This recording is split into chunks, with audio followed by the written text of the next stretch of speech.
Masechet Baba Batra Daf Nun Zayin, on va commencer Bezrat Hashem au Daf Nun Vav Amud Bet, à l'avant-dernière ligne. Shlosha Achin, on a vu dans la Mishnah, Shlosha Achin Vechad Mitztaref Imen, 3 frères. Chacun témoigne sur une année de Chazaka. Et il y a encore un étranger qui vient témoigner avec chacun de ces 3 frères-là. Et donc, l'étranger il témoigne sur les 3 années entières, et avec lui, il y a 3 frères, un par année. Arelu Shalosh Eduyot, Venedut Achat Lazama, on a vu dans la Mishnah, le témoignage il est kasher pour la Chazaka, c'est considéré comme 3 témoignages, donc on ne dira pas, mais attends, il y a des frères ici, on ne peut pas les associer. Donc c'est considéré comme 3 témoignages, chaque année c'est un témoignage en soi, donc il n'y a pas de problème qu'il y ait un frère pour l'année suivante. Mais cependant, Vehen Aidut Achat Lazama, si on veut rendre pasoul tous ces témoins, pour les rendre chayav de payer aux propriétaires ce qu'ils ont voulu lui perdre, il faudrait les rendre pasoul à tous, les 3 frères plus l'étranger. Les Gemara ramènent là-dessus un cas, Aouchtara Dabachatim Ale Betre. Il y avait un shtar sur lequel étaient signées 2 personnes. Shachib Khadminayu, un des témoins, est mort. Ata Achua Dehai Dekai. Il est venu le frère du vivant. Ve Khadachrina, et encore un autre homme, un étranger, Leasuda Khatimat Yade Deidar, pour témoigner sur la signature de celui qui est mort. C'est-à-dire comme ça. Quand on veut faire passer au Bedin un shtar pour qu'il reconnaisse que les signatures sont bonnes, n'ont pas été falsifiées, il faut que le Bedin accepte un témoignage sur la signature. Ça pourrait être par la personne elle-même qui a signé, il va dire je reconnais ma signature, c'est bon. Ça peut être par 2 autres personnes qui vont dire on reconnaît sa signature. Ici il y avait 2 témoins, un vivant, un mort. Le vivant il vient et dit je reconnais ma signature, c'est bon. Le mort il vient pas. Qu'est-ce qu'on fait? On doit amener 2 témoins qui reconnaissent sa signature. Un des 2 témoins était le frère du vivant, un autre est étranger. Est-ce que c'est bon ou c'est pas bon de faire un kiyum shtarot dans ce cas-là? Est-ce que le Bedin peut donc confirmer ce shtar, oui ou non, dans ces conditions? Donc la Gemara nous dit, le cas était donc Shachiv Khadminayu, il y en avait un qui est mort, Ata Achua Dehai Dekai, il est venu le frère du vivant, Vechad Achrina, plus un étranger, la Soudé, pour témoigner à Khatimat Yadeh sur la signature d'Eidar du mort. Ça va Ravina le Memar, pensez Ravina dire, Hainu Matnitin, c'est le cas justement de notre Mishnah, qui disait, Gimel Achin Vechad Mitztaref Imen, 3 frères et un qui s'associe avec eux, c'est bon. Donc ici aussi, nous avons 2 choses à reconnaître, la signature du vivant, la signature du mort, ce sont 2 choses différentes, il n'y a pas de problème que il n'y a pas de problème qu'il y ait 2 frères, un pour chaque signature, ça va. Amar le Ravashi. Ravashi repousse la preuve de Ravina. Il dit, Midami, est-ce que les cas se ressemblent? Hatam, dans le cas de la Mishnah, l'onafik nechiriva de mamona apuma de ache. L'onafik qu'on n'a pas fait sortir, nechiriva, moins le quart, ça veut dire 3 quarts, des mamona du bien, de l'argent, apuma, sur la bouche des ache des frères. C'est-à-dire que les frères, ils sont 1 sur 2 témoins pour chaque année. Et donc en fait, pour l'ensemble du témoignage, les 3 frères ne font que la moitié. L'autre moitié se fait par un étranger. Donc, il se trouve que les 3 frères, même si tu les considères comme un seul témoin, il aura à témoigner sur la moitié, il sera la moitié du témoignage sur la Chazaka, et quelqu'un d'autre sur l'autre moitié. Ça, c'est dans le cas de la Mishnah, tu n'as pas 3 quarts sur la bouche des frères. Tandis que dans le cas du shtar, Acha, ici, dans le shtar, Nafik nechiriva de mamona puma de ache. Il se trouve qu'il y a les 3 quarts de l'argent qui a été confirmé par les frères. Le vivant, il dit, c'est ma signature. En disant, c'est ma signature, je reconnais. Il est en train de témoigner maintenant sur la moitié du shtar. C'est-à-dire que la moitié maintenant du shtar est reconnue par ce frère-là. Son frère qui témoigne sur la signature du mort avec quelqu'un d'autre, il fait encore la moitié de la deuxième signature. C'est fait 3 quarts. 3 quarts, c'est pas bon. Si tu avais 2 frères qui viennent témoigner sur 2 signatures et un étranger qui viendrait les aider à témoigner sur les 2 signatures, ça aurait été bon. Mais là, que le vivant il témoigne sur sa propre signature, il est suffisant. Donc, la moitié maintenant du témoignage a été fait sur sa bouche. L'autre moitié, qui est la signature du mort, elle est confirmée par le frère du vivant. Donc, ça fait déjà 3/4, c'est trop. Mishnah suivante. Elu dvarim, sheyesh en chazaka, ve'elu dvarim, she'en en chazaka. Voici les choses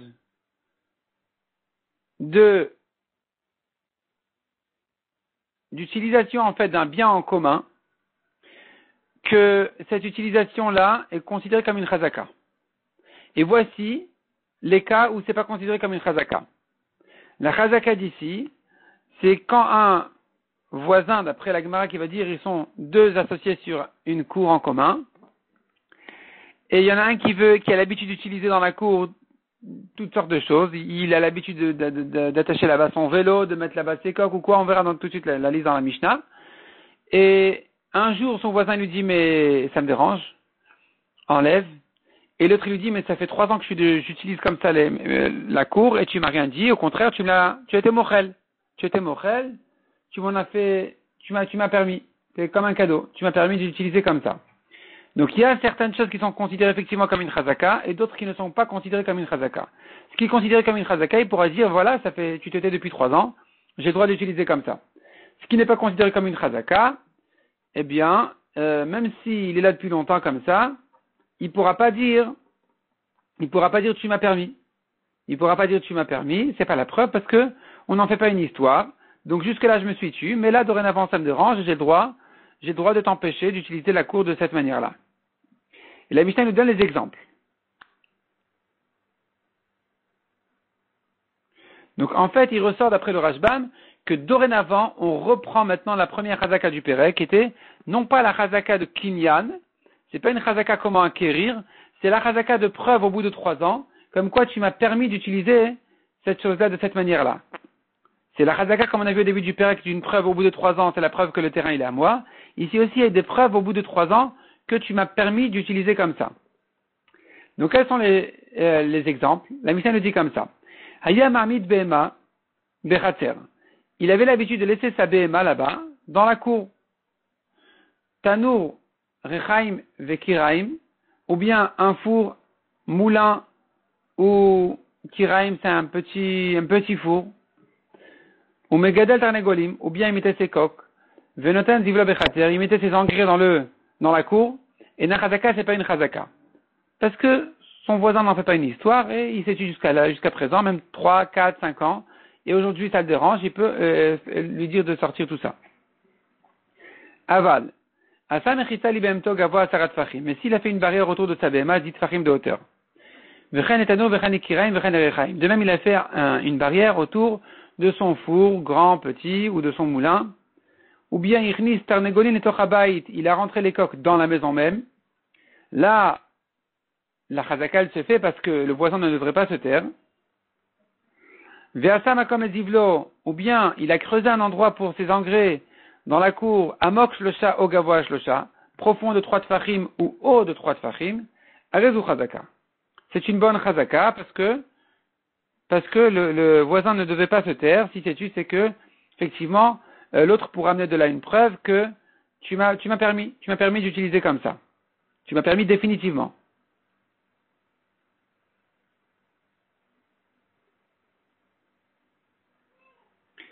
Demande la Gemara Maïshna Recha ou Maïshna Sefa. Pourquoi cette différence entre la Recha et la Sefa? Il a mis sa BMA sans barrière, c'est pas une chazaka.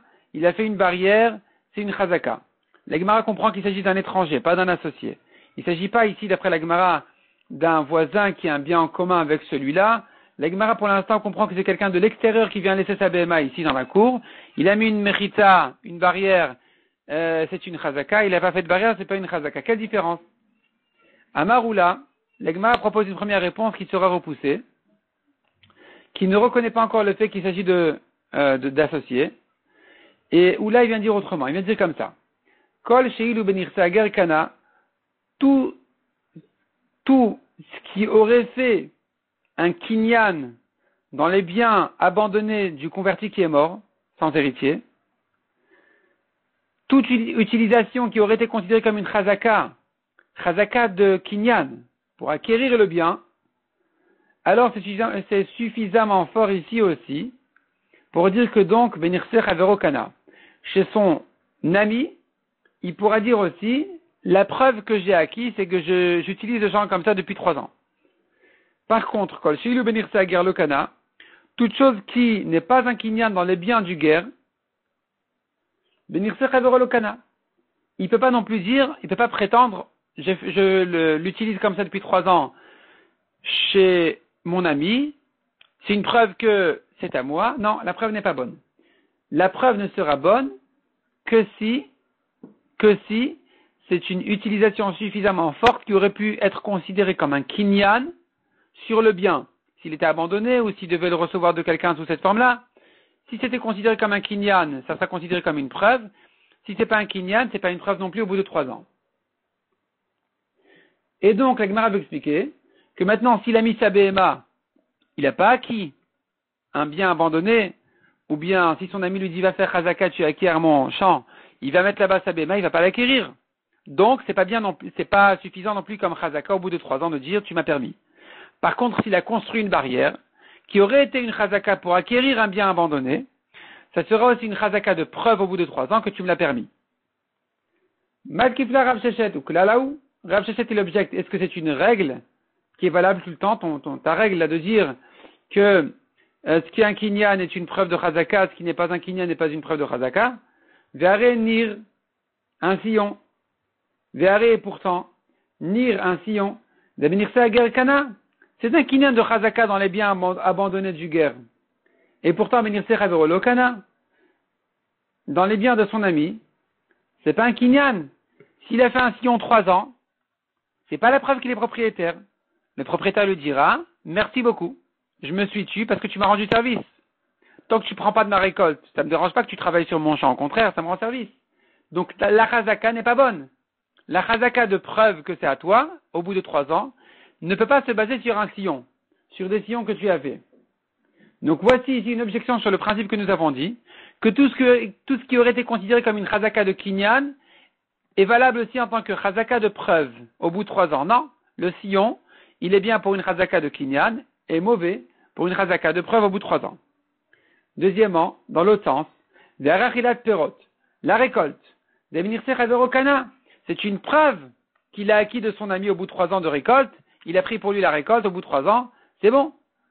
Benirse Hager Lokana. Or, pour acquérir, en récoltant, on n'acquiert pas, comme on a vu il y a quelques dapim, l'histoire de la femme qui pendant 13 ans avait récolté le palmier et qu'elle n'avait pas acquis du tout. Et là, Rav Nachman et Rabba Baravua. La Gemara donc donne une autre réponse de Rav Nachman, au nom de Rabba Baravua, on tourne la page, qui revient à ce qu'on disait au début. Il s'agit ici d'une cour qui appartient à 2 associés.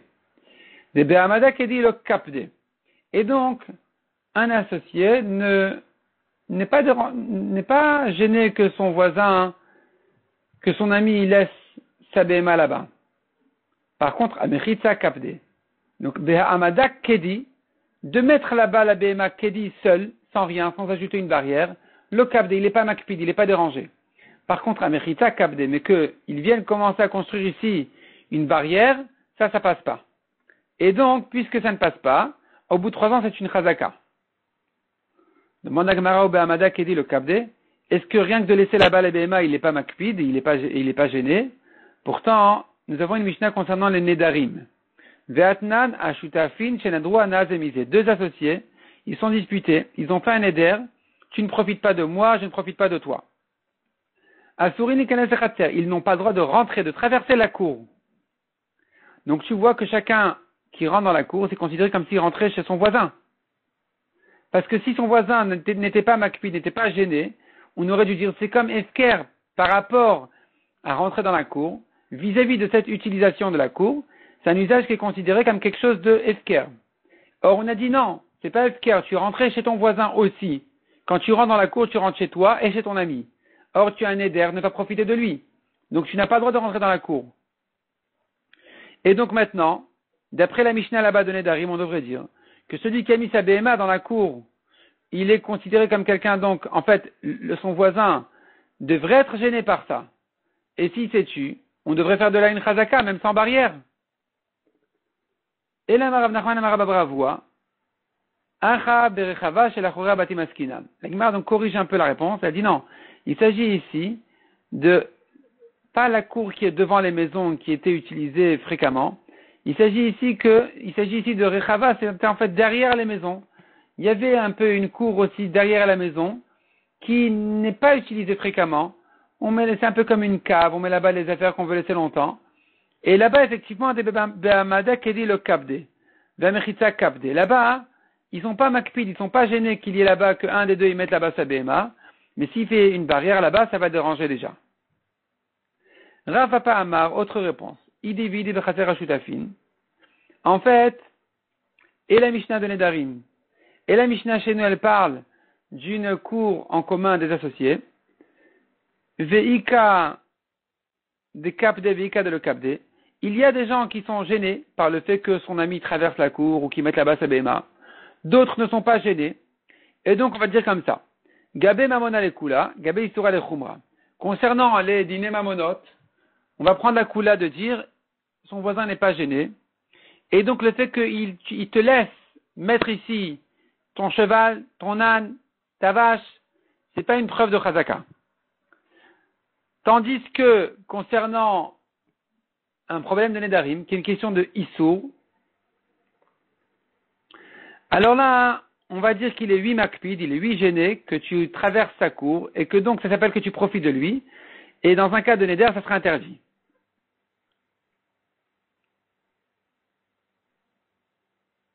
Ravina Amar, encore une réponse, il dit l'olam le kabde.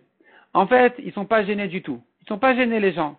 Les gens ne sont pas gênés que tu traverses sa cour, que tu laisses ton cheval là-bas. Et donc, concernant la chazaka, c'est pas une chazaka. Concernant les nedarim, ça aurait dû être permis. Mais la Mishnah qui interdit dans les nedarim de traverser la cour dans un cas de neder, elle pense en fait comme Rabbi Eliezer. Ve'amane comme qui va cette Mishnah, Rabbi Eliezer il est d'Etania, Rabbi Eliezer Omer, il dit Rabbi Eliezer dans une braïta, Afilu vitur asur bemudar anaa. Même une chose qu'on a l'habitude de donner gratuitement, facilement, tranquillement, même ça s'interdit dans un cas de neder. Ça s'appelle pas qu'il profite, ça s'appelle lui qu'il profite de lui. C'est-à-dire, par exemple, tu vas au marché, tu achètes 1 kilo de tomates. Ça fait 1 kilo et 10 grammes. Tu payes le prix d'1 kilo. Pour Rabbi Eliezer, s'il y a un problème de neder, c'est interdit. Parce que il t'a offert 10 grammes. Il t'a offert 10 grammes gratuits. Et même si c'est vitour, c'est quelque chose qu'on met vater, on donne gratuitement en général. Mais dans un cas de neder, ça sera interdit. Donc ici, traverser la cour, même si on n'est pas makpid, on n'est pas gêné, on n'en fait pas une histoire du tout, ça ne dérange pas. Mais dans un cas de neder, ça sera interdit. Amar Rabbi Yochanan Mishum Rabbi Benah. Il a dit Rabbi Yochanan au nom de Rabbi Benah. Bakol shutafin makvin zedze. Pour toute chose, ils peuvent s'empêcher l'un à l'autre, les associés. C'est-à-dire que si maintenant j'ai un associé sur ma cour, on habite à deux ici, je pourrais lui dire non, je ne veux pas que tu rentres dans la cour, je veux pas que tu mettes ici ton vélo, je veux pas que tu mettes ici ton coq, je veux pas que tu mettes ici tes pommes de terre. Chacun peut empêcher son voisin à utiliser la cour de n'importe quelle manière, sauf une chose, chutz minakvisa, sauf laver les habits. Si maintenant il y en a un, sa femme elle lave les habits dans la cour, le deuxième il lui dit mais ça me dérange à chaque fois de traverser ici la cour alors que ta femme elle est en train de laver les habits, eh bien il ne pourra pas l'empêcher. Parce que si maintenant elle ne va pas laver les habits dans la cour, où est-ce qu'elle va aller? Au fleuve? C'est un manque de tsniout. C'est pas l'habitude des filles d'Israël de se rabaisser à aller laver les habits au fleuve alors qu'elles doivent se découvrir les pieds. Les pieds, un peu les jambes aussi, et il y a un problème de tsniout. Et donc si maintenant elle veut laver les habits dans sa cour, tu peux pas l'empêcher. Ça fait partie d'une utilisation normale de la cour que la femme va laver les habits dans la cour. Là-dessus, la Gemara nous ramène encore une racha sur le passage qui dit Ve'otzem enav merot bera. On parle là-bas d'un chassid, d'un grand tzaddik, qui ferme ses yeux pour ne pas voir du mal. Amar Rabbi Chia Baraba, à qui c'est fait allusion, Zechel mistakel banashim, celui qui ne regarde pas les femmes, Besha shomdot ala kvisa, lorsqu'elles lavent les habits. où elles sont un peu découvertes, les pieds sont un peu découverts parce qu'elles rentrent dans le fleuve. Demande à Gemara Echidami de quoi il s'agit. Donc c'est une femme, c'est-à-dire, en principe, c'est une femme complètement tsniout, la tête, les manches, tout. Mais les pieds sont découverts parce qu'elle travaille dans le fleuve. Et donc ici, le pasuk nous dit, il doit fermer les yeux. Le tzaddik qui ferme les yeux, il ne regarde pas. La Gemara demande à Echidami de quoi il s'agit. Idi kadaka chita, s'il y a un autre chemin, et que ce tzaddik-là, il passe à côté du fleuve, mais il ferme les yeux, et tu dis c'est un grand tzaddik. Rachat ou c'est pas un grand tzaddik, c'est un rachat de passer par un chemin où il y a un problème de tniout, même s'il ferme les yeux. C'est un rachat, pourquoi il passe par là? Idelekadaka achita, s'il n'y a pas d'autre chemin que celui-là, Anoussou, pourquoi le pasuk exige de l'homme de faire cet effort-là de fermer les yeux, alors qu'il n'a pas le choix? Il n'a pas d'autre chemin, et donc s'il n'a pas le choix, il devrait passer ici, sans s'efforcer de fermer les yeux. Répond la Gemara, Leolam delekadaka achita. Non, il n'y a pas d'autre chemin. S'il y a un autre chemin, c'est sûr que c'est un rachat de passer par là, même en fermant les yeux. Il n'y a pas d'autre chemin, mais il doit quand même faire l'effort de tourner la tête pour ne pas regarder. On lui exige cet effort-là, et quand il le fait, il est considéré comme un chassid. Ba mine Rabbi Yochanan mais Rabbi Benar. Il a demandé à Rabbi Yochanan et Rabbi Benar. Chalouk shel talmid chacham ketza. De quoi a l'air la tunique d'un talmid chacham? Kol shen mesaron yera mitachtav. Ça lui couvre le corps entier. On voit pas son corps sous la tunique.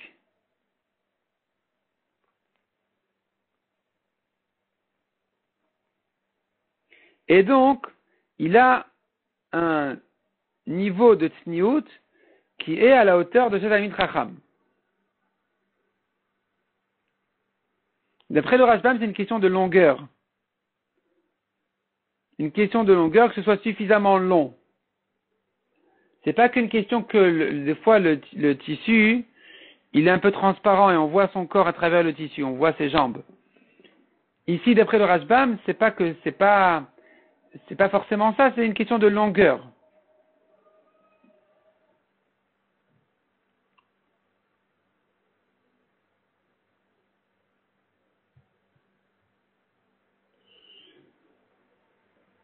Ne même pas voir ses pieds quand il est pieds nus à marcher, il faut lui couvrir les pieds. La Gemara continue à demander, donc Rabbi Yochanan continue à demander, Talit c'est le Talmid Chacham Ketzad. Talit c'est la veste du Talmid Chacham, donc c'est le vêtement supérieur, important, de quoi il a l'air, Kolshen Chalukan Yoram Mitartav Tefach. Ne pas voir la tunique en bas de cette veste-là, un Tefach. Ça veut dire que si la tunique elle dépasse un petit peu un demi-Tefach, ça va, mais si maintenant la veste elle est plus haute que la tunique, un Tefach, c'est déjà un problème. Shulchan shel Talmid Chacham Keitzad. La table d'un Talmid Chacham, de quoi elle a l'air? Shnei shlish gdil ou shlish galay. 2/3 de nappe. La nappe à l'époque, c'était un peu une espèce de serviette en même temps qui servait à s'essuyer la bouche ou les doigts. Et donc 2/3 de la table proche de lui, c'est la nappe en question, sur laquelle se trouve le pain par exemple. Ou shlish galay, un tiers découvert. Ve'alav, et sur le tiers de la table découvert, keharot ve'yerek, les assiettes, les casseroles, la soupe et tout ça, et les légumes. De manière à ce que quand il sert de la casserole dans l'assiette, par exemple, ça risque de se renverser, que ça ne salisse pas la nappe, et les aliments, et là, le pain qui est devant lui. Donc il faut que ce soit sur la partie découverte de la table, de manière à ce qu'il mange proprement. Vetabato mibachutz, l'anneau de la table qui sert à suspendre la planche de la table une fois qu'il a terminé de manger, mibachutz à l'extérieur. Ve'atanya tabato mibifnim, la Gemara objecte, nous avons une braïta qui dit l'anneau à l'intérieur. Lokashia, première réponse. Adeika yenuka deleka yenuka. Si un enfant sur lui, de son côté qui mange avec lui, il vaut mieux que l'anneau soit à l'extérieur pour ne pas que l'enfant il s'amuse avec et qu'il renverse la table. S'il n'y a pas d'enfant, adeleka yenuka, il n'y a pas d'enfant, alors il vaut mieux que l'anneau soit à l'intérieur pour ne pas qu'il dérange le serveur, pour pas que le serveur il se cogne sur l'anneau. Veiba itema, ou bien encore dit la Gemara, deuxième réponse. Havea deleka yenuka, il n'y a pas d'enfant. Velokashia. Adi kashama de kashama. Ici, il y a un serveur, donc il doit mettre à l'intérieur. S'il n'y a pas de serveur, il met à l'extérieur pour ne pas que ça le gêne à lui-même. Viba était ma troisième réponse. Avea de kashama. Dans les deux cas, il s'agit qu'il y a un serveur. Velo kashia. Habimama abelelia. Le jour, le serveur, il voit l'anneau, il fait attention. Donc on met à l'extérieur pour ne pas déranger ceux qui mangent. La nuit, le serveur ne voit pas l'anneau, il risque de se cogner dedans. Donc il vaut mieux que ce soit à l'intérieur du côté de ceux qui mangent parce qu'ils peuvent mieux se protéger de l'anneau. Veshel amaharetz, et à quoi ressemble la table d'un amaharetz? Domel le medura, ça ressemble à un feu, un grand feu, et tout autour du feu tu mets des casseroles pour cuire. Ou kderot makifot ota, et donc les casseroles autour, les casseroles, les assiettes, les aliments autour, donc tout est sale, tout se salit parce qu'il y a la casserole au milieu. Il y a, en fait, d'après, le Rashbam explique, voyons le Rashbam tout en haut, les medura chez mukefet kderot vesh beemta. Ça ressemble à un feu qui est entouré de casseroles et le feu au milieu. Et donc, ici aussi, Afkan, ici aussi, Amapa ve'alechem beemta, le pain, la nappe et le pain au milieu, ve'akarot saviv. Et tout autour, il y a les assiettes. Et donc, ça va se renverser sur la nappe tout autour, et le pain, il va se salir, et tout ça va tout va s'abîmer. Mita shel talmidei chachamim ketzad. De quoi a l'air le lit d'un talmid chacham? Un talmid chacham, on le reconnaît dans toutes ses attitudes. Sur sa table, sur ses vêtements, sur son lit. Kol shen tartea, et la sandalim imot achama, ou minalim imot agshamim. Donc, selon le Rashbam, ça veut dire comme ça. Sandaline, c'est des chaussures d'hiver. Je dis bien d'hiver. Il les met sous son lit en été. Il n'y a rien d'autre sous son lit que les chaussures d'hiver en été.